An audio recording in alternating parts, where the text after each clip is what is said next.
नमस्कार दोस्तों, स्वागत है आपका आपके अपने चैनल हंग्री स्पिरिट्स में। हंग्री स्पिरिट्स देख रहे सारे दर्शकों का मैं अंजू शर्मा दिल से स्वागत करती हूं। तो दोस्तों, आज के एपिसोड में, अनुपमा के एपिसोड में बहुत ही मजेदार एंटरटेनमेंट मिला। जब अनुपमा स्टैंड करती है तो एंटरटेनमेंट मिलता ही मिलता है, जब अनुपमा सहन करती है तो तकलीफ होती है। इसीलिए आज ज्यादा मिला क्योंकि अनुपमा ने स्टैंड लिया और डिम्पी ड्रैगन को मजा चखाया। वो अलग बात है कि कोई इंसान इतना ढीठ होता है कि उसको थप्पड़ खा के भी असर नहीं होता है। तो आगे क्या चाहती है डिम्पी, अपने कर्मों पे कैसा काम करना चाहती है, वो तो डिम्पी ने दिखा दिया। मगर आज एपिसोड की मजेदार वाली रिव्यूइंग आई है आप सबकी। आप सबने अपने रिव्यूज भेजे हैं तो मैं सुनाती हूं आपको। मगर पहले वही निवेदन, जिन्होंने अभी तक चैनल को सब्सक्राइब नहीं किया है कृपया कर लीजिए। साथ में दोस्तों बेल आइकन दबाइएगा ताकि आपको हमारे वीडियोस के नोटिफिकेशन मिलते रहें। चलिए सुनते हैं पहला ऑडियो। नमस्ते अंजू जी और मेरी सभी प्यारी प्यारी बहनों को मेरी तरफ से प्यार भरा नमस्ते। और महिमा, तुम्हें कॉन्ग्रेचुलेशंस, तुम्हारी तरक्की इसी तरह होती रहे यही प्रार्थना करती हूँ। वर्षा जी, महिमा, कुमुद जी, बरखा, मनीषा जी, आपकी भी बेटी आपका नाम रोशन करे यही प्रार्थना करती हूँ। और मेरी सीमा जी, रेखा जी, सभी मेरी ऑल बहनों को मेरी तरफ से प्यार भरा नमस्ते। और अंजू जी, आज सबसे पहले मैं अनुज के बारे में बात करूंगी कि सच कहा अनुज ने कि अंकुश रोमिल को सही नहीं कर रहा। रोमिल के साथ वो उसके साथ गलत कर रहा है। इससे बच्चे बिगड़ेंगे, सुधरेंगे नहीं। और आज तो बहुत अच्छा ऐलान कर दिया, सही कहा अनुज ने कि आप सबको मैंने और अनुपमा ने कितनी बार समझाया लेकिन आपकी समझ में कुछ नहीं आता। ना इस घर को समझ में आता है, ना ही उस सह परिवार के लोगों को कुछ समझ में आता है। मुझे और अनुपमा को चैन से जीने दीजिए। सच कहा अनुज ने। और भाई भाभी एंड यू अधिक, ये मत समझिए कि मैं आप लोगों को कुछ कहता नहीं हूँ तो इसका मतलब ये नहीं कि मुझे कुछ पता नहीं है। अब बैक टू बैक मीटिंग होगी और मुझे अपने बिजनेस को आगे बढ़ाना है। सच कहा अनुज ने। अब आया ऊंट पहाड़ के नीचे। बरखा रानी और अधिक दोनों की चेहरे की हवाइयाँ उड़ गई। बहुत मौज मस्ती कर ली बरखा, अब पता चलेगा तुम्हें। और सच कहा कि पाखी को बता देना चाहिए था, नहीं छुपाना चाहिए। लेकिन बाकी ने भी कुछ बताया नहीं है, लेकिन फिर भी वो अनुज कपाड़िया है, क्या उसे पता नहीं होगा। और सच कहा कि तुम्हें अकाउंट्स में नहीं होना चाहिए। तुमने बहुत अच्छा, उसने प्रेजेंटेशन क्या बनाया तो पता नहीं का, लेकिन उसे वो अदा दिया कि तुम ये संभालो मार्केटिंग। सच में आज बहुत अच्छा लगा कि अनुज कपाड़िया इज बैक। और वहां पे सह परिवार में अनुपमा इज बैक। क्या डिम्पी को मारा है चाटा। एक बात कहती हूँ अंजू जी, आप कहते हैं नहीं कहना चाहिए और मुझे भी अच्छा नहीं लगता बोलते हुए, लेकिन फिर भी क्या एक रेप विक्टिम ऐसी होती है? कोई भी अगर ऐसी होती है तो कोई भी कभी किसी की मदद नहीं करेगा। इतनी एहसान फरामोश। लेकिन डिम्पी, अब तुम्हें पता चलेगा, अब इन्हें इनकी औकात पता चलेगी। जब दूसरों के एहसान पे पलना और खुद मेहनत करके अपना पेट पालने में जमीन आसमान का फर्क होता है। तुम दोनों को अलग रहना है तो रहो, और सिर्फ रहना ही, आना जाना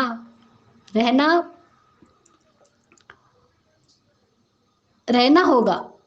सच में आज अनुपमा ने जब डिम्पी को चाटा मारा और बाका वो कहना कि चेहरे पे चमक और लाली दोनों लाए अनुपमा का थप्पड़। अगर आपके चेहरे को चमकाना हो तो मिले, लिखे या संपर्क करें अनुपमा अहमदाबादी से। क्या बात है, वाह।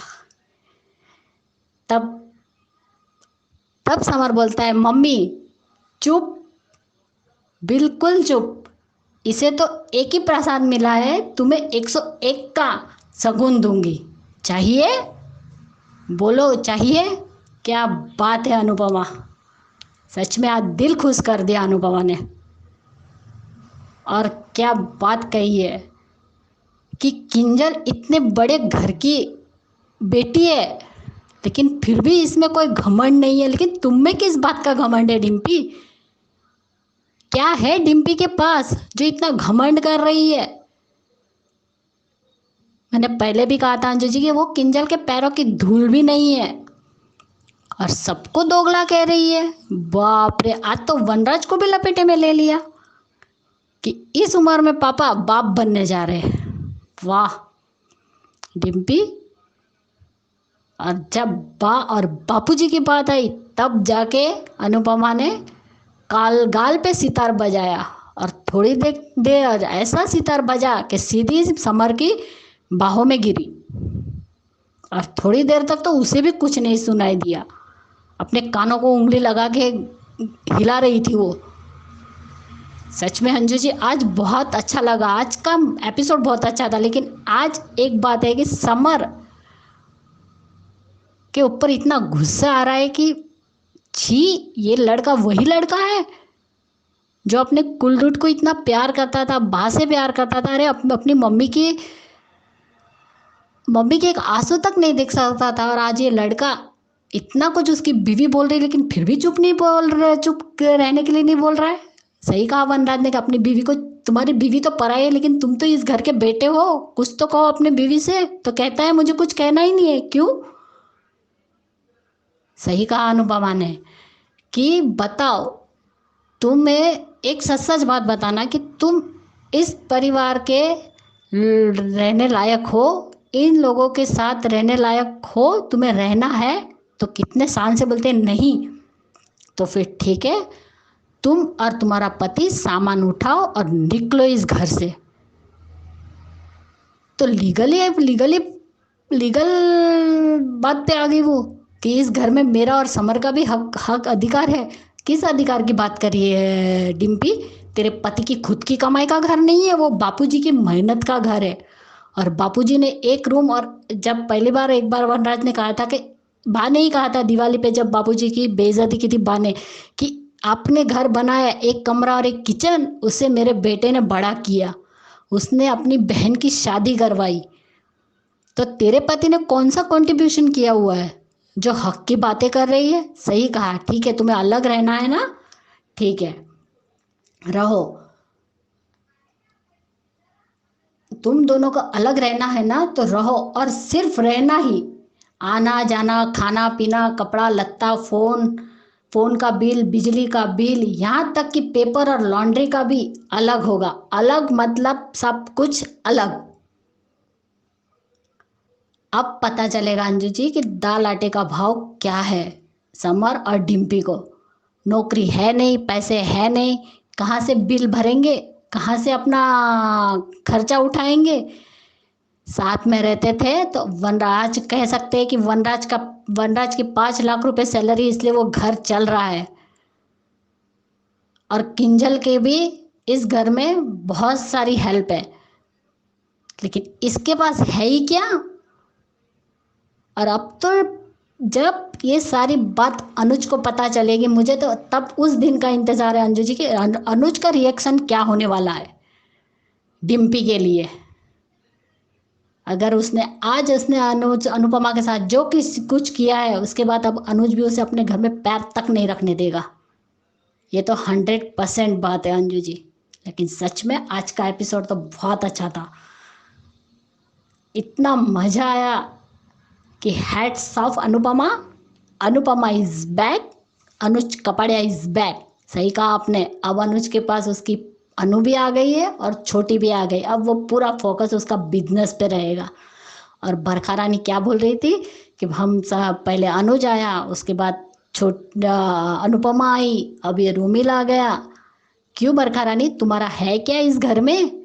सारी मेहनत और सारा एम्पायर अनुज कपाड़िया का है, तुम्हारा कुछ भी नहीं है, ना तुम्हारे भाई का है। और अगर अधिक ने पाखी के साथ कुछ भी गलत किया अंजू जी, तो इस बार अनुज और अनुपमा दोनों साथ में, जब वो सबकी बैंड बजा सकती है तो अधिक और बरखा की भी बैंड बजाएगी। और वही देखना और मज़ेदार होगा। और जो आपने कहा आप कल एक और रिव्यू में जो बात करेंगी समर के बारे में, सच में उसका इंतज़ार रहेगा अंजू जी। इतना अच्छा प्लेटफॉर्म देने के लिए thank you so much Anju ji. और मेरी सभी प्यारी प्यारी बहनों को मेरी तरफ से प्यार भरा नमस्ते। और महिमा तुम्हें फिर से congratulations. Thank you so much Anju ji. मुझे आज इतना ही कहना था, लेकिन आज का एपिसोड मेरे लिए बहुत ही धमाकेदार था। और thank you so much Anju ji, thank you. और एक बात है अंजू जी, कल मैंने कहा था कि अनुपमा का 5 अप्रैल को बर्थडे था। वो बर्थडे बाद में उसने कुछ दिनों के बाद पार्टी दी थी, तब गौरव खन्ना भी उस पार्टी में पहुंचे थे। तब उन्होंने एक इंटरव्यू दिया था, शायद आप सबने बहनों ने देखा होगा, लेकिन आज फिर से कहना चाहती हूँ कि वो अपना पहली बार लुक टेस्ट देने के लिए अनुज कपाड़े अब गौरव खन्ना अनुपमा के सेट पे पहुंचे थे। तब अनुपमा शूटिंग कर रही थी। उन्होंने 4 घंटे वहां पे वेट किया। उसके बाद जब अनुपमा का शूट खत्म हुआ और अनुपमा रूपाली गांगुली जब गौरव खन्ना से मिलती है तो कहती है ये तो मेरे बेटे जैसा है।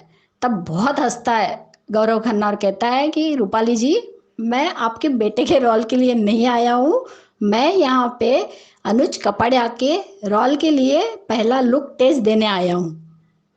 सच में ये बात सुन के बहुत मजा आई थी। और आज भी वो दोनों ये बात याद कर दे तो बहुत हंसते हैं अंजू जी। यही मैंने कहा था। Thank you so much Anju ji, इतना अच्छा प्लेटफॉर्म देने के लिए thank you. Thank you so much Khyati ji, आपकी आवाज से ही आपकी खुशी झलक रही है। सच में मजेदार और अच्छा एपिसोड था और आपका ऑडियो भी काफी अच्छा और सुनने के लिए कानों में पूरा का पूरा पड़ रहा है। Thank you so much. चलिए आगे बढ़ते हैं, अगला ऑडियो सुनते हैं। नमस्कार अंजू मैम, मैं मनीषा दोषी। गुड मॉर्निंग, कैसे हैं आप सब अंजू मैम? और मेरी सभी बहनों को, कुमुदिनी जी, वर्षा जी, बरखा जी, ख्याति जी, लता जी, रेखा जी, सीमा जी, शबनम जी, महिमा जी, आप सभी को मेरा प्यार भरा नमस्कार। और महिमा जी, कॉन्ग्रेचुलेशन आपके प्रमोशन के लिए। और कान्हा जी करे कि आप जल्दी से जल्दी आपको कॉटेज मिल जाए और फैमिली के साथ में रहे, क्योंकि फैमिली के बगैर रहना क्या होता है ये मैं समझती हूँ। और वर्षा जी, थैंक यू सो मच मुझे बधाई देने के लिए। और आप सॉरी मत बोलिए, मुझे अच्छा नहीं लगता मुझे कोई सॉरी बोले या कुछ भी कहे, क्योंकि हम जिनकी वजह से जुड़े हुए हैं वो अंजू मैम इतने अच्छे माध्यम हैं हमारे लिए, और हम सबको उनसे बहुत कुछ सीखने को मिलता है। तो ज़रूरी नहीं है शब्दों से बोलकर ही आप मुझे बधाई देंगी, क्योंकि कभी कभी बिना बोले भी हमको लगता है कि हम जिस ग्रुप में जुड़े हैं, जिनकी वजह से जुड़े हैं, उनकी बधाई मतलब हमको उस ग्रुप में रहने वाले सभी की बधाई मिल गई है। Thank you so much Anju ma'am इतना अच्छा प्लेटफॉर्म देने के लिए। और ख्याति जी, थैंक यू मुझे फिर से बधाई देने के लिए। लेकिन शायद मेरी बात का आपने गलत मतलब निकाला है। मैंने ये नहीं कहा कि अंजू मैम से हम नंबर मांग के लेंगे। अंजू मैम के माध्यम से ही जुड़े रहना चाहते हैं। सॉरी अगर आपको बुरा लगा हो तो। मैम अभी आपका और वीडियो देखा और कल के भी आपके दोनों वीडियो देखे थे। पहले दूसरा वाला, कल का दूसरा वाला वीडियो, अकल का अंधा तो था ही समर, अब आँखों से भी अंधा हो गया। उसमें आपने बहुत कुछ समझा दिया था कि समर देखते हुए भी देखना नहीं चाहता है, उसे यही लग रहा है कि डिम्पी मुंह पे बोलती है इसीलिए सबको बुली लगती है। आपके वीडियो से बोल रही हूँ, और कल का तो हो भी गया था। और आपने दूसरे वीडियो में बताया था कि बरखा उस कार्ड का उपयोग करेगी जो मतलब अनुज के खिलाफ यूज़ कर सकती है। सच है वो आपकी बात, क्योंकि आज बरखा और अधिक के तेवर जो अभी आपका वीडियो देखने के बाद आज से फिर से मैंने शुरू कर दिया है। आज से फिर से मैं पहले आपका वीडियो देखूंगी, उसके बाद ही धारावाहिक देखूंगी। आपका वीडियो देखने के बाद मैंने धारावाहिक देखा। आज के धारावाहिक से जो मुझे समझ में आया मैं वो बताऊंगी। पहले आपके वीडियो के बारे में बताऊंगी। आपके वीडियो से मुझे यही समझ में आया कि जो आपने कहानी सुनाई वो एक भिखारी वाली, तो हमने शुरुआत की मदद दे करना किसी का कोई गुनाह नहीं है, लेकिन एक निश्चित दायरे में रह के करते हैं तो उस मदद का फल अलग ही होता है। ये बिल्कुल सही बात है आपकी। अनुपमा उसके साथ होने वाले हादसे के बाद में उसे किसी ऐसी जगह पे काम पे लगवा देती या उसके माता पिता के पास समझा बुझा कर उसे वापस भेज देती, आज ये उसे ये दिन देखना नहीं पड़ता। और अब आपके वीडियो देखने के बाद मैंने धारावाहिक देखा, मुझे धारावाहिक देखने के बाद वही बातें समझ में आई जो मैंने कंजल के बारे में कल कहा था कि अनुपमा ने उसकी तारीफ की तो वो ज़मीन से जुड़ी हुई है मेरे हिसाब से। तो ऐसे लोग हमेशा संभल के चलते हैं, उनके गिरने की वो नहीं होती। और ये बार बार बोल रही है डिम्पल कि बाहर वाले हो आप और आप ने पैसे वाले से शादी करके आपने अपनी ज़िंदगी बना ली, हमें अपनी मेहनत करने भी नहीं दे रही है, वो भी आपसे नहीं देखा जा रहा है। मैम इसने तो बोलने में पीएचडी किसी की इंसल्ट करने में, किसी की बेइज्जती करने में पीएचडी कर रखी है, इसीलिए इसके बारे में कुछ भी नहीं कहना है। हाँ, पर समर के बारे में एक बात ज़रूर कहूँगी। जब वनराज ने उससे कहा कि बहू तो पराई है, वनराज के मुंह से किंजल के बारे में कभी बहू शब्द नहीं सुना था। मैं पहले भी अपने बहुत दिन पहले के ऑडियो में बोल चुकी हूँ, पर वनराज डिम्पल को बहू बोल रहे हैं, इसका मतलब ये लोग कितनी ज़्यादा इससे तंग आ चुके होंगे तभी बोल रहे हैं मैम। और वहाँ पे ये तो अभी इसके बारे में कुछ भी नहीं, लेकिन अनुपमा अब भी गलत कर रही है, घर का बंटवारा करके भी गलत कर रही है मेरे हिसाब से। आखिर में पहले उसने कहा कि मेरे बापू जी का ये सपना है, इस मकान का घर को घर ही रहने दो, मैं इसके हिस्सा नहीं होने दूंगी। तो वो जब धमकी देती है कोर्ट में जाऊंगी, जाओ कोर्ट में। मैं होती अगर उसकी जगह तो मैं तो यही कह देती जाओ कोर्ट में। अभी उसके पास राशन पे के पैसे तो है नहीं, कहाँ से जाएगी? अनुज के पास में मांगने जाएगी कि कोर्ट केस करना है मुझे मम्मी के खिलाफ, मुझे पैसे दो, क्योंकि उसके माता पिता तो उससे संबंध रखते नहीं हैं। और घर के सब बुरे हैं तो तुम इसी घर में रहना क्यों चाहती हो डिम्पल? मुझे तो ये समझ में नहीं आ रहा मैम कि घर के सब को बुरा भी बोलना है और रहना भी उसी घर में है अपना हिस्सा लेके। और आज समर कुछ भी नहीं बोल पा रहे हैं। समर आपको पता भी है कि इसने डिम्पल ने मालती देवी से जाकर क्या कहा, ये आपको पता चलेगा तो आप अपनी ही नज़रों में गिर जाएंगे। किसी और की नज़रों की तो बात ही छोड़ दीजिए समर, लेकिन आप खुद अपनी ही नज़रों में गिर जाएंगे कि आप अपनी मम्मी को भी नहीं पहचान पाए, किसी और को तो नहीं पहचान पाए, लेकिन आप जिस माँ की उंगली पकड़ के चलते थे, जिस माँ के हक के लिए लड़ते थे, उसे भी नहीं पहचान पाए। और दूसरी कपाड़िया हाउस में मैम, आज अनुज ने जब अंकुश से कहा तो मेरी आपको कल की बात मैं बता दूं कि अंकुश अपनी इस बेटे को हिस्से के लिए ही पर प्रॉपर्टी में हिस्से के लिए लेकर ही यहाँ आए हैं। और अब बरखा का डरना, अधिक पाखी और अनुपमा को सब मिल जाएगा, हमको मिलेगा ये सब, तो जो बोया है वो काटो। Thank you so much Anju ma'am इतना अच्छा प्लेटफॉर्म देने के लिए। और अंजू मैम मैं एक बात, कल किसी ने पूछा है कि ग्रुप में नंबर चाहिए। मैं अपनी बात करूंगी कि मैं सिर्फ आपके माध्यम से सबसे जुड़े रहना चाहती हूँ, क्योंकि आपके माध्यम से ही मुझे सबके साथ बहुत कुछ सीखने को मिलता है। और मुझे जिससे जो सीखने को मिलता है मैं वो उसके बारे में बता ही देती हूँ, इसीलिए मैं आप ही के माध्यम से जुड़े रहना चाहती हूँ। Thank you so much Anju ma'am इतना अच्छा प्लेटफॉर्म देने के लिए। Thank you so much Manisha ji, सही कहा आपने कि डिम्पी ने तो बदतमीजी में पीएचडी कर रखी है, और जब ऐसी पीएचडी वाले लोग आगे बढ़ते हैं ना तो इनकी पीएचडी इनका ही जीना हराम करती है। ये भी हम इसी धारावाहिक में देखेंगे। डिम्पी से तो काफी डिसअपॉइंटमेंट हुई है, वैसे तो पहले भी होती है, मगर आज जिस तरह आप सब अब आगे भी जो ऑडियो आप सुनेंगे उसमें भी सबने डायलॉग्स को कोड किया है, तो सही बात है, ये डिम्पी का कोई एक्शन जो है इसकी कोई जस्टिफिकेशन नहीं है। Thank you so much Manisha ji आपके ऑडियो के लिए। आगे बढ़ते हैं, अगला ऑडियो सुनते हैं। गुड आफ्टरनून अंजू मैम, महिमा, आज का एपिसोड देखा और क्या डिम्पी का अलग ही method.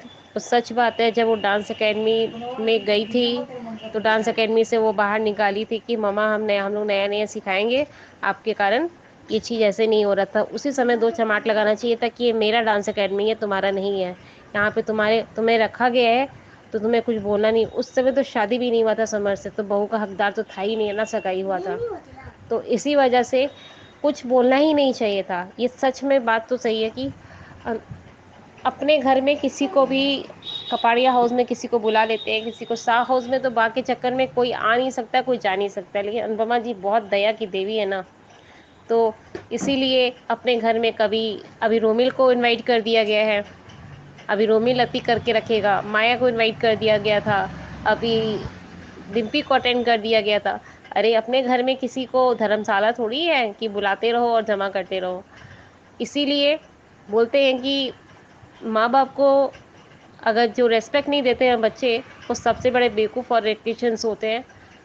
I will very request कि मुझे समझ नहीं आ रहा है कि मैं क्या कहूँ इसके लिए, कि थप्पड़ खाने के बाद भी जो लड़की थप्पड़ खाती है या जो भी अपने ससुराल की तरफ से अपनी गलतियों के लिए थप्पड़ खाती है, उसे तो बोलने का राइट ही नहीं होना चाहिए। उसे बोले चुप होकर अपने कमरे में चले जाना चाहिए कि नहीं मैं इतना सुन ली, उसके बाद मैं क्यों बोलूँ। लेकिन हिम्मत देखिए, मुझे घर का बंटवारा चाहिए। ऐसा पोजीशन अगर ऐसी औरतें अगर घर में आ जाए तो घर सच में टूटता है। तो I am request of cost कि ऐसा ना दिखाए। अब तो देख ही चुके, ये तो पता था कि 2 थप्पड़ के 4 थप्पड़ ही पड़ने वाला है।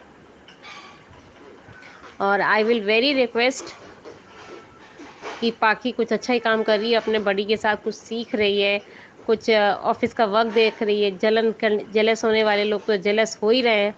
इधर अधिक और बरखा कि हम लोग प्लानिंग क्या किए थे कि अनुज अनुपमा का झगड़ा हुआ है तो हम लोग कंपनी को संभालेंगे, सब कुछ ठीक जा रहा था। अभी तो पहले अनुज आए, फिर अनुज के साथ साथ में अनुपमा आ गई, अनुपमा के साथ साथ में पहले पाखी का नाम ली, फिर अनुज का ली, फिर अनुपमा का ली, और फिर उसके बाद और अनुपमा आने के बाद तो पाखी को पर आँच नहीं आने देगी, क्योंकि कोई भी माँ हो अपनी बेटी पर आँच आना तो नहीं देगी, ये तो खुद ही जानती हूँ मैं।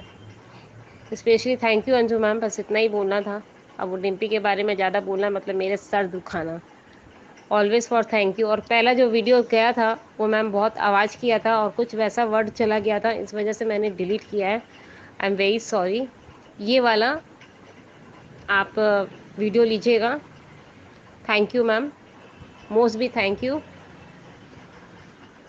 और आपने जो कल मुझे समझाया था और दिखाया था कि इस तरह का, और उबासी के लिए भी आपने कहा था, तो सबसे ज़्यादा उबासी मेरे ही आता है। तो मैं ज़्यादा थक जाती हूँ और फिर अगर वॉइस नोट भेजती हूँ तो मुझे सच में नींद आता रहता है, और काम के चक्कर के काम कंप्लीट होने के बाद मैं रिलैक्स करती हूँ, मतलब नींद आने लग जाता ही है, इस वजह से उबासी आता है। सॉरी मैम इस बात के लिए। मैं समझ गई थी कि आप क्या कहना चाह रही थी और मैं उसके लिए सॉरी बोल रही हूँ। Always to you, thank you ma'am. All ladies I love you too, bye bye.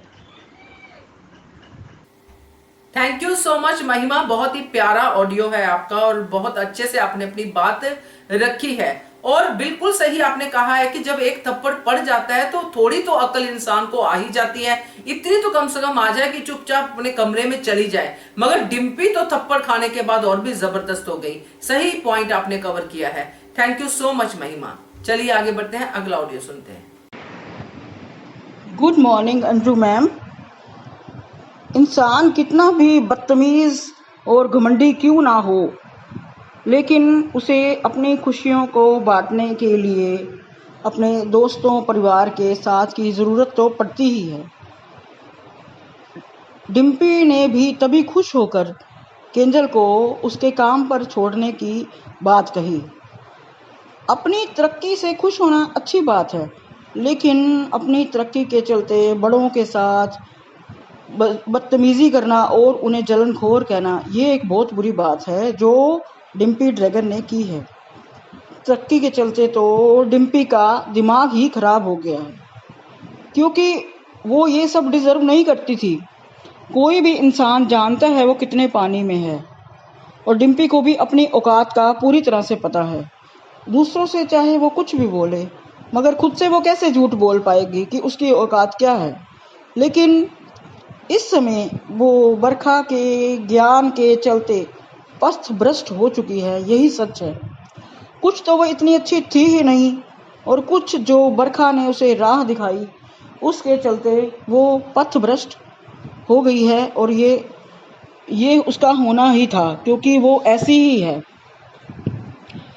सब कुछ हाथ में आया और छिन भी गया, इसलिए तो डिम्पी का पागल होना बनता ही है। इसी पागलपन में जो वो अनाप शनाप बोले जा रही है, तो वो थप्पड़ की हकदार भी बनती ही है। ये तो उसकी बदतमीजी का इनाम है जो उसको मिलना ही चाहिए। बा ने डिम्पी की नौकरी के जाने के बाद जो व्यंग्यात्मक हंसी वो किसी हद तक तो सही भी नहीं है, क्योंकि बा बड़ी है और बड़ों को ये सब हरकत शोभा नहीं देती। अब समर ने स्थिति को समझे बगैर माँ से वो नाराज़ हो गया। कम से कम ये तो जान लेता कि मालती देवी और माँ के बीच किस मामले पे क्या बात हुई। अगर वो जान गया होता तो इतना अनुपमा को दर्द भी ना हुआ होता। कहते हैं ना, अधूरा ज्ञान जो होता है हमेशा खतरनाक होता है, और समर उसी का शिकार हुआ है, और इसी के चलते सारा परिवार आज तकलीफ में है। रोमिल जो एक इग्नोर बच्चा है, उसको कार देने पर अनुज का जो रिएक्शन था, अब बरखा इस रिएक्शन को बनाएगी, क्योंकि वो चाहती नहीं कि रोमिल यहाँ रहे, और वो उसको बाहर का रास्ता दिखाने के लिए इस रिएक्शन पर बरखा ने एक्शन तो लेना ही है, क्योंकि बरखा सिचुएशन का फ़ायदा उठाने में मास्टर है। परंतु वो ये नहीं जानती कि अनुपमा के होते हुए उसकी मास्टरी ये वाली धरी की धरी रह जाएगी, और ये 100% सच है। थैंक यू सो मच सीमा जी आपके ऑडियो के लिए। और सही कहा आपने कि अधूरा ज्ञान बहुत खतरनाक होता है। अधूरा ज्ञान, अधूरी इंफॉर्मेशन, जो भी अधूरा हो वो खतरनाक ही होता है, क्योंकि आधा ही आपको समझ में आता है, आधा सच आप तक पहुंचता ही नहीं है, क्योंकि आप सुनना ही नहीं चाहते हैं। क्योंकि ये जो लोग ज्यादा बोलते हैं, बोलते जाते हैं, वो कभी कुछ स्टैब्लिश नहीं कर पाते हैं। सुनना बहुत ही जरूरी है, तो सुनने की आदत डालनी चाहिए। और यही आपने अपने ऑडियो में कहा है कि अधूरा ज्ञान खतरनाक होता है। अगर समर पूरा सच जान लेता कि क्यों उसकी माँ मालती देवी से मिलने गई थी, तो शायद उसका ये रवैया नहीं होता। थैंक यू सो मच सीमा जी, अच्छे से आप धारावाहिक को देखती और पॉइंट्स कवर करती हैं। Thank you so much. चलिए आगे बढ़ते हैं, अगला ऑडियो सुनते हैं। Hello, good morning Anju ji, कुमुदनी त्रिपाठी। हमारी सभी प्यारी बहनों को प्यार भरा नमस्कार। महिमा जी, प्रमोशन के लिए बहुत बहुत बधाई और शुभकामनाएं। अंजू जी, कल आपने बहुत अच्छा गाना गाया, सच में। मनीषा दोषी जी, अब मेरी तबीयत ठीक है। ख्याति जी, मेरी तारीफ़ करने के लिए बहुत बहुत धन्यवाद, अब मेरी तबीयत ठीक है। आज का एपिसोड अच्छा था।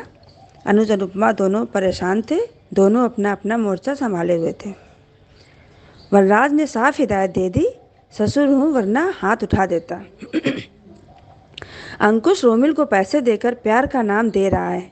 वाह भाई वाह, ये अच्छा प्यार करने का तरीका है। अनुज गुस्सा कर रहे हैं, उनका गुस्सा जायज़ भी है। डिम्पी की बदतमीजी की पराकाष्ठा हो गई है आज तो, सच में। बदतमीजी को सच का नाम दे रही है। इतनी बदतमीजी कर रही है, समर चुपचाप खड़ा होकर सुन रहा है।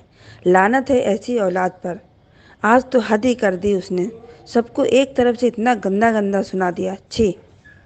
देखा अनुपमा, ये है वो डिम्पी जिसको उठाकर घर लाई थी और अपने घर की बहू बनाई थी। जब झापड़ मारा अनुपमा ने डिम्पी को, तब समर किस तरह से अपनी माँ को देख रहा था और बोल पड़ा अपनी माँ को। तो अनुपमा ने कहा, इसको 1 का प्रसाद मिला है, तुमको 101 का दूंगी, चाहिए? बोल, चाहिए? तब समर की बोलती बंद। मेरे माँ बाबूजी और मेरे पति तक कोई भी जाएगा तो उसको ऐसा ही प्रसाद मिलेगा। बहुत अच्छे अनुपमा, इसको तो धक्के मारकर घर से बाहर निकाल देती, तब मज़ा आता जैसे पाखी को निकाला गया था। उधर अनुज को गुस्सा आ रहा है, जो कि जायज़ है। अंकुश बरखा लड़े जा रहे हैं, यहाँ आप लोग लड़ रहे हैं तो वहाँ शाह हाउस वाले, आप सब हमें चैन से जीने क्यों नहीं देते हैं?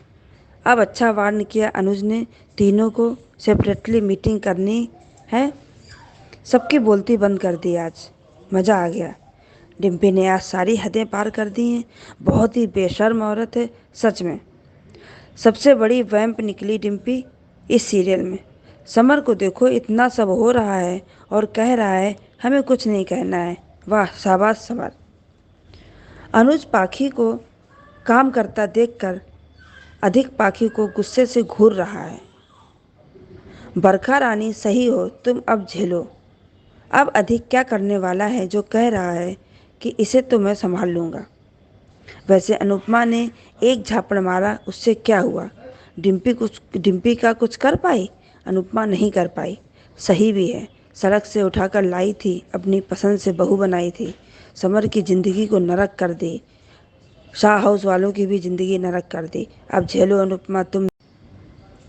एक राह चलती लड़की को लिफ्ट देना और फिर उस लड़की के साथ हादसा हुआ, उसके लिए लड़ना, सब भारी पड़ गया तुम पर। और रही सही कसर तुमने पूरी कर दी। जब समर ने कह दिया था कि मैं इससे शादी नहीं करूँगा, फिर समर को लेके चल दी कि समर का प्यार है। अरे थोड़े दिनों तक वो परेशान रहता, उसके बाद सब ठीक हो जाता, फिर तुमने उसको शादी करा दी। अब देखो ये कब तक झेलना पड़ेगा। अब आगे सीरियल में क्या होता है देखते हैं। धन्यवाद। थैंक यू सो मच कुमुद जी आपके ऑडियो के लिए। और ये बात तो सही है कि आज तो डिम्पी ने सच में ही सब हदें पार कर दी। मैंने भी अपने ऑडियो में कहा था कि ऐसी लड़की को कोई भी अपने घर नहीं रखना चाहेगा, ना बहू, ना बेटी, ना किसी भी रिश्ते के तौर से। क्योंकि जब कलेश इतना ज्यादा होता है और फिर भी इंसान को समझ नहीं आता है कि मैं कहाँ पे गलत हूँ या मुझे चुप ही रह जाना चाहिए अगर कुछ नहीं कर पा रही हूँ, तो वहीं पे थोड़ी बहुत समझदारी हो जाती है। मगर डिम्पी से इसकी भी उम्मीद नहीं की जा सकती। खैर, करैक्टर है, निभा रही है, मगर बहुत ही बुरी तरह से इसका इम्पैक्ट हो रहा है। थैंक यू सो मच कुमुदनी जी आपके ऑडियो के लिए। चलिए आगे बढ़ते हैं, अगला ऑडियो सुनते हैं। हेलो अंजू जी, आपको और मेरी सारी बहनों को मेरा प्यार भरा नमस्ते। अंजू जी, आज का शो भी धमाकेदार था। दोनों परिवार में दोनों जगह मोर्चा संभाले हुए अनुज और अनुपमा। वहाँ अनुज भी अच्छा बोला, आज अनुज ने अच्छा बोला कि अब इसके बाद मैं ये सब नहीं बर्दाश्त करूँगा, मुझे चैन से रहने दो, हमें चैन से रहने दो और मुझे अपने बिजनेस में फोकस करना है। तो ये अच्छी वार्निंग थी और आगे भी कायम रहे अनुज। ऐसे ही इन लोगों को ये सब बोलना बहुत ज़रूरी है। और शाह परिवार की बात करूंगी तो शाह परिवार में तो चल ही रहा है, डिम्पल की बदतमीजी हम देख ही रहे। अब उसके लिए तो कोई आया शब्द बोलूँ, क्या बोलूँ मैं आज अनुपमा से भी नाराज हूँ। अनुपमा से, अरे आपका शो देखा मैंने, तो उसमें आपने जो कहा और वो बात बिल्कुल सही थी। आपने कहा कि ये थप्पड़ डिम्पल को बहुत पहले लगना चाहिए। तो यस मैम, ये थप्पड़ डिम्पल को बहुत पहले लगना था। आपने जो सिक्के वाली कहानी सुनाई वो भी मैंने वो तभी सुनते सुनते मुझे भी क्लिक हुआ कि आप शायद डांस अकेडमी के बारे में ही बोलेगी। तो वैसे ही सही बात है, उसने उस समय देना नहीं चाहिए था, पर समर के प्यार के वजह से दे दी। समर उसका बेटा है, वो भी उसकी अपनी है, तो उसने उस समय दे दी। पर जब समर शादी तोड़ता है कि अगर अनुज आएगा तो मैं शादी नहीं करूँगा, ये शादी मुझे नहीं करनी, तो डिम्पल सीधे अनुपमा के घर जाती है और उसे बदतमीजी करती है कि आपकी खुद की शादी आप बचा नहीं पाई और मेरी शादी तोड़ गई। आपको चैन मिल गया, आपको खुशी हो गई, आप तो यही चाहती थी कि मेरा रिश्ता बनने के पहले ही आपने बिगाड़ दिया। तो ये जब बोलती, इतनी बदतमीजी करती, तब भी अनुपमा उसका और समर दोनों में लड़ाई हो जाती है और बोलते हैं कि नहीं हमें शादी नहीं करना। तो ठीक है, मैं भी नहीं रखना चाहती है रिश्ता, मुझे भी नहीं करना। तो फिर अनुपमा ने बीच में नहीं पड़ना चाहिए था। अनुपमा ने इतना सडनली, इतना जल्दी कि बेटे को उसका प्यार मिलना चाहिए। ये सोच के अनुपमा ने शादी करवा दी, जहाँ उसको पता है यार कि बा के साथ उसका इतना सा भी नहीं पड़ता। जब अगर बा कैसी है ये उनको भी पता था कि बा भी संभालेगी नहीं, कितना भी बा को समझाया, इतने बार समझाया तो बा ने भी कभी नहीं समझा इस बात को। तो उसी समय बोलना चाहिए था कि मैं कैसे शादी कर रहा हूँ समर तुम्हारी डिम्पल के साथ, ये कल ही है बेटा, और या फिर कुछ टाइम रुको, एक दूसरे को समझो, एक दूसरे को समझाओ। और आज तो डिम्पल ने बोला कि ये परिवार ही मेरा लायक नहीं है।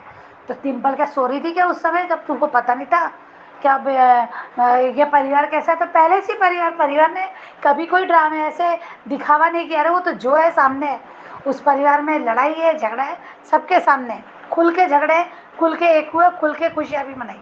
तो क्या तुम्हें पता नहीं था? तुम डिजर्व करती है इस परिवार को। शाह परिवार कैसा भी हो, जैसा भी हो, मैं भी कभी शाह परिवार को बहुत अच्छे से एक्सेप्ट नहीं कर पाई, क्योंकि वो अनुपमा के साथ बहुत गलत किया। हमेशा अनुपमा का यूज़ किया, मिसयूज किया उसको, हमेशा उसका भी उसको उसके परिवार में जीने दिया, उसकी खुशी में उसको जीने नहीं दिया। तो मैं भी शाह परिवार से नाराज ही रहती थी, पर वो दूसरा दिखावा नहीं किया। पर डिम्पल जैसी तुम भी उस परिवार के लायक नहीं हो। डिम्पल कहाँ लायक है उस परिवार की? तो ये बात अनुपमा ने सच में गलती की। अनुपमा ने शादी नहीं, और ये बात जब मैम ये सीरियल देख रही थी ना, तो मुझे कुमुदनी जी की बात याद आती। कुमुदनी जी ने पहले भी कहा था कि शादी नहीं करना चाहिए, अनुपमा गलत कर रही है। और हम लोग सबको लगता था कि शादी नहीं होगी, आएगी पाखी जब चली गई थी शादी छोड़ के, तो आएगी कुछ ना कुछ सबूत लेकर, ये शादी टूटेगी, आए मौके पे शादी टूटेगी।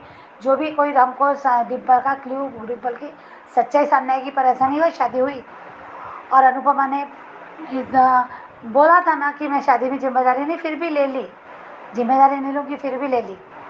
और इस शादी की जिम्मेदारी नहीं लूँगी। और उस पर जो डिम्पल बोली थी कि मम्मी की कैसे लेगी अनुपमा मैम, उनकी दोनों शादियाँ नहीं टिका पाई, वो दोनों शादियाँ संभाल नहीं पाई, तो वो क्या ही किसी की शादी की जिम्मेदारी लेगी।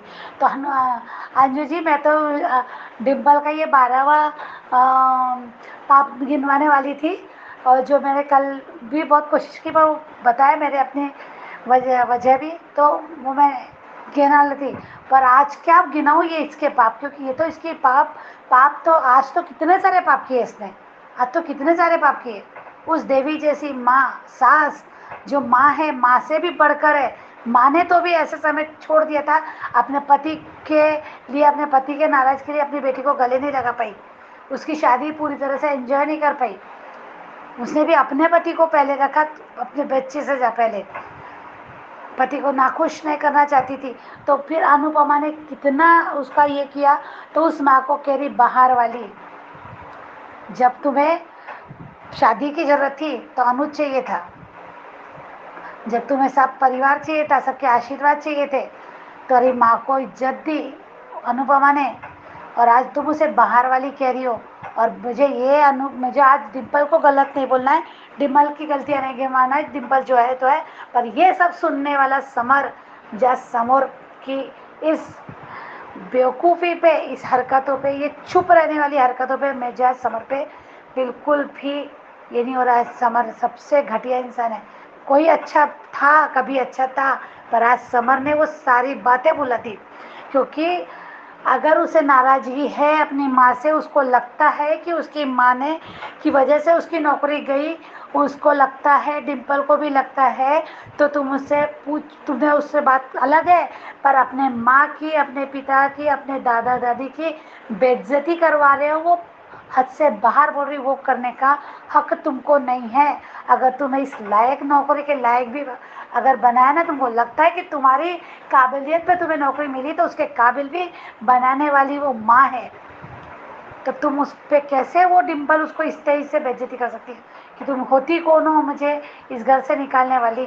बापूजी को कहती कि कोर्ट से मांगूंगी मैं अपना हक, कोर्ट में घसीटूंगी, कोर्ट में जाऊंगी, ऐसे बोलते बुजुर्गों को धमकी कोर्ट की। और समर कुछ नहीं कह रहा है, समर का क्या काम था। आज अनुपमा ने भी कहा कि एक दूसरे के साथ थे तो एक दूसरे की गलतियों पे ये, पर उसको इतना बोलने के बाद भी ये समर ने बोला था, और उसके बाद ये अनुपमा ने कहा था, उसके बाद भी समर चुप रह के सुन रहा है डिम्पल की बात, और कह रहा है वनराज की बोलो अपनी बीवी को, तो भी वो कहता है कि मैं थक गया हूँ। ये समर का डायलॉग होना चाहिए था कि सिंपल बोलो पर अपने लिमिट में बोलो, किसी की बेइज्जती नहीं। ये मेरा परिवार है, जैसा भी हो जो भी है वो मेरा परिवार है। पर समर ने आज जैसा कुछ नहीं किया। क्या ऐसे कर रहते हैं? माना मैंने कि शादी के बाद लड़के बदल जाते हैं, पत्नी की हाँ मिलाने लगते हैं, और उनको कितना भी बोला अपना इतने साल पहले का प्यार माता पिता के लिए, बाकी परिवार वालों के लिए भूल के पत्नी की बातों में आ जाते हैं। ऐसे बहुत से जगह देखा है।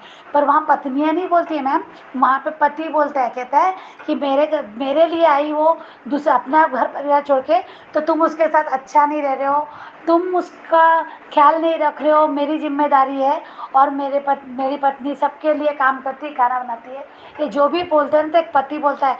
पत्नी सिर्फ वो समय उस टाइप की लड़की जैसे डिम्पल करे, वो सिर्फ आग लगा के चुप रहती। पति बोलता है मेरा परिवार, मेरी बीवी, क्योंकि तुम लोग सब हो मेरी घर पत्नियाँ, पराया घर से आई है, मेरे लिए आई है, मेरी वजह सबका ख्याल रख रही है वो, पर तुम भी उसके साथ गलत कर रहे हो। वो खुद लड़ता है अपनी पत्नी के लिए। पत्नी नहीं लड़ती है, पत्नी जाके बेइज्जती नहीं करती अपनी सास ससुर की, बोलती होगी बहुत सी और बहुएं बोलती है, पर वहाँ पे उसको कहीं ना कहीं चुप कराता है कि तुम चुप रहो। कहीं ना कहीं कोई ना कोई चुप कराता है। एक लिमिट होती है। एक आध बार होता होगा ऐसा, पर अधिकतर ऐसा होता है। मैंने तो जितना देखा है ऐसा ही देखा कि, और डिम्पी जैसे लोग कान भर देते हैं, बेला रो के धो के अपनी कहानी दिन भर, घर में पति रहता नहीं, कहता कि मैं देखो क्या काम है। और उसके बहुत सी पत्नियाँ ऐसी होती है कि पति के सामने आगे आगे बहुत काम करती है, और जैसे पति चले जाते हैं वैसे पत्नियाँ कोई काम नहीं करती। तो ये वो दिखाती कि देखो मैं कितना काम कर रही हूँ। तो वो ये ऐसे अपने पति के कान भरते शुरू कर देती है, और फिर पति का गुस्सा फूट जाता है और वो माँ बाप पे निकलता है, बाकी परिवार के फैमिली पे निकलता है। पर आज डिम्पल इतनी बेइज्जती करती, तो क्या समर अपना इतने सालों का सारा प्यार भूल गया? क्या उसे पता नहीं कि उसके कुलडुल क्या है, कैसे है?